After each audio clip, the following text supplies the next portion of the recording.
Este viernes 14 de abril, Agroradio estará en Vélez, Málaga, hablando con agricultores y empresas de esta localidad malagueña, de la mano de las asociaciones Granada Más y La Huerta de Europa. Agroradio en Vélez, Málaga.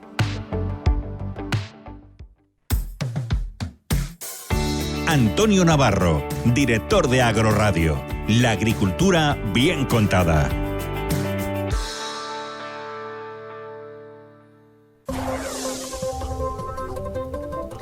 ...12:54 de hoy, viernes 14. Buenas tardes, si se acaban de incorporar. Si no lo saben, estamos en Vélez, Málaga. Estamos hablando con empresarios, con agricultores de aquí de la zona. Bueno, también hemos tenido antes a Iván Lutolf, presidente de Agrotech, que nos ha dado datos muy interesantes. Datos interesantes los que también nos van a dar los dos invitados que tenemos en este momento, padre e hijo. Vamos a darle los buenos días a Antonio Ruiz. Antonio, buenos días.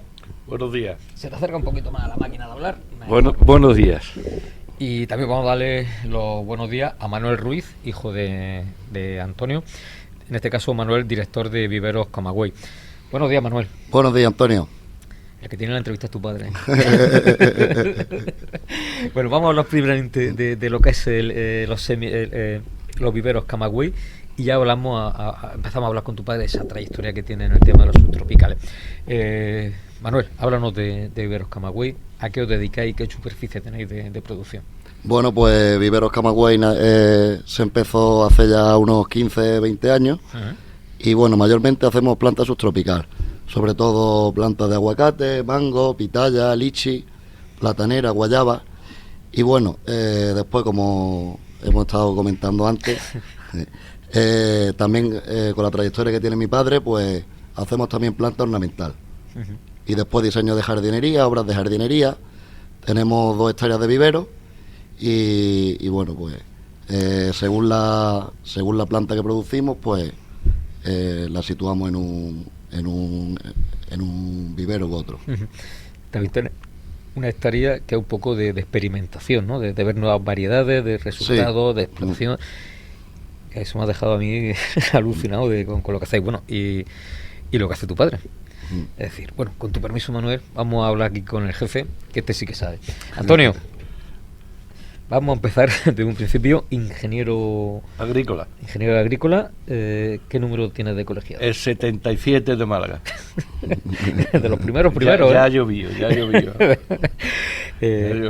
Antonio, tu historia me ha dejado muy sorprendido, ¿no? Porque empezaste un poco con los subtropicales a hacer pruebas, tal, y... Bueno, yo empecé con los subtropicales en segundo de carrera. Uh-huh. Entré en contacto con la mayora porque tenía que hacer un trabajo de fitopatología sobre alguna plaga nueva que hubiese eclosionado nuevamente en España.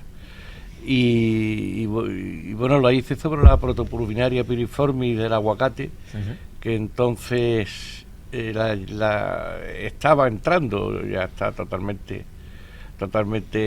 extendida, ¿no? Pero entonces empezaba, y allí conocí pues a Faraco, que estaba en Motril y era el artista del chirimoyo y el aguacate, que era compañero, José María Farré, Santos Cafarena, Zorrilla, en fin, que es cuando empezó a llegar el aguacate en España.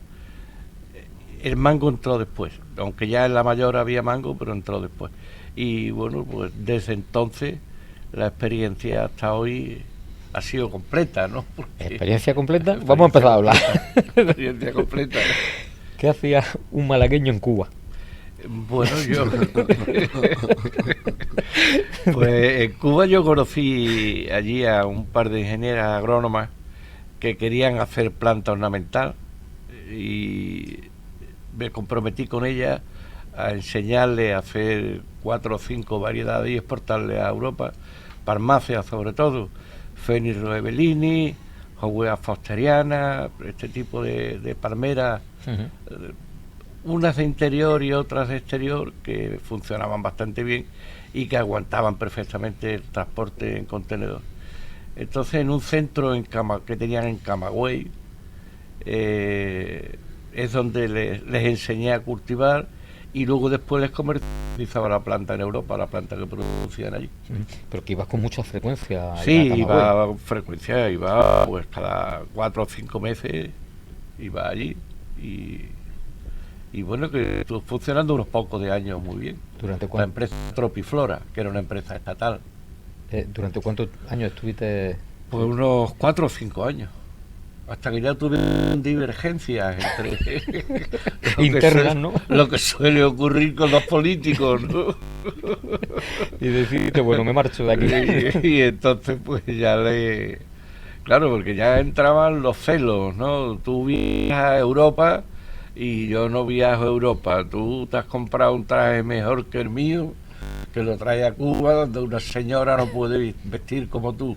Y por ahí empezaron ya los celos y la historia, y entonces pues rompieron la empresa estatal.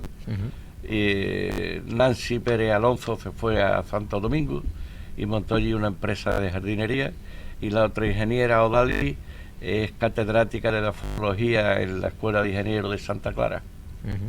Pues fíjate, o sea, que régimen cubano, un régimen cerrado, pero sin embargo tú pudiste entrar allí a formar a estas técnicas. Sí. Porque era cuando hubo un momento en que Cuba intentó traer cosas de fuera para poder competir. Entonces estas señoras estaban en eso, ¿no? En la apertura del país para poder producir algo que se vendiese en el extranjero. Y de ahí que a los 4 o 5 años, cuando aquello estaba en pleno florecimiento, pues las luchas intestinas entre ellos lo mandaron al garete. En fin, que la raza humana es buena algunas veces. Algunas veces. Antonio, fíjate, o sea, cuando tú llegaste más o menos en los años 70 a La Mayora, ¿no? Sí. Y ahí fue donde se empezó toda esa investigación, tanto de planta ornamental. No, planta ornamental no. Entonces La Mayora, fuera de La Mayora. La Mayora, lo que se hacía eran subtropicales. José María Farré, que yo diría que es la persona que más sabe de aguacate en Europa, hace un doctorado en California y viene a La Mayora y trae el aguacate, y es el que empieza a investigar, porque claro, había que aprender a cultivar el aguacate. El aguacate no funciona igual en México que en California, que aquí. Cada sitio es un clima distinto, una tierra distinta. El agua. Entonces, claro, unas condiciones totalmente. Entonces, él es el que adapta los distintos patrones y las distintas variedades aquí, tanto en La Mayora como en una finca propia que él se compró. Antonio, y cuando tú salías a hablar con esos primeros agricultores que se decidían a sembrar subtropicales, es decir, el agricultor era reacio. Al principio muy reacio. A partir de que José María Farré plantó su finca de aguacate, entonces ya el agricultor empezó a fiarse y a plantar pequeñas parcelas, sobre todo en los terrenos que no valían otra cosa, en tierras de monte donde podían acceder a agua porque tenían cortas, y entonces ya cuando entran las comunidades de regantes mandando agua hacia arriba, y es cuando realmente ya llega el boom del aguacate. Pero el artífice de todo es José María Farré. Y tú otra vez de la planta ornamental. ¿Cuándo llega aquí la planta ornamental? Bueno, la planta ornamental, porque aquí hacer planta de aguacate en la época que te digo no era rentable. Yo empiezo a hacer planta ornamental porque veo que con el campo que tenía mi padre había que hacer algo para que dejara dinero, no judía y patata. Y entonces me hago un curso de verano en Versalles de planta ornamental. ¿En Versalles? Sí. Y estos cursos de verano que hacía, y bueno, allí aprendo algo de planta ornamental, y luego después ya pues sigo aprendiendo, sigo yendo a seminarios, sigo leyendo y buscando libros en francés, porque en español había muy pocos libros de planta ornamental, bueno, y es lo que he hecho toda mi vida. Me sorprende la historia de Antonio Seti. Pero soy funcionario. Ah, encima era funcionario. Soy funcionario de carrera. pero he estado toda mi vida de excedencia porque con el sueldo de funcionario no le podía dar carrera a los niños. Tengo 4 y tenía que estudiar los 4. 74 años que tiene este hombre, ¿eh? Es impresionante la historia de Antonio. Bueno, pues tenemos ya aquí al alcalde. En fin, pues...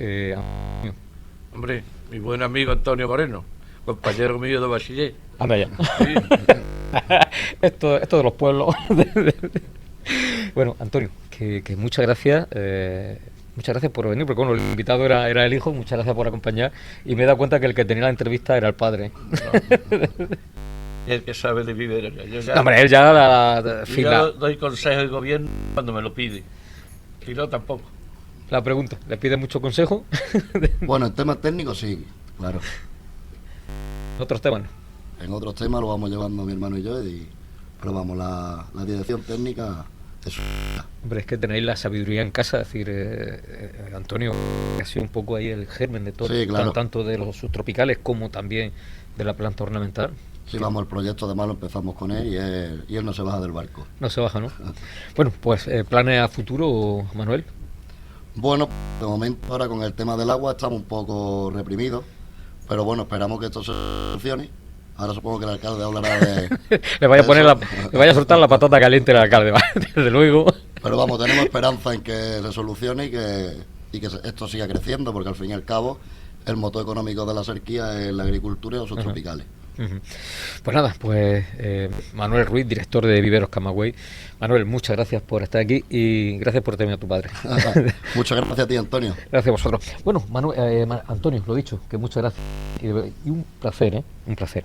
Bueno, vamos a devolver conexión a estudio y luego nada, en minutos. Vamos ahora a incorporar y a recibir, como se merece, al alcalde de Vélez. Hasta ahora.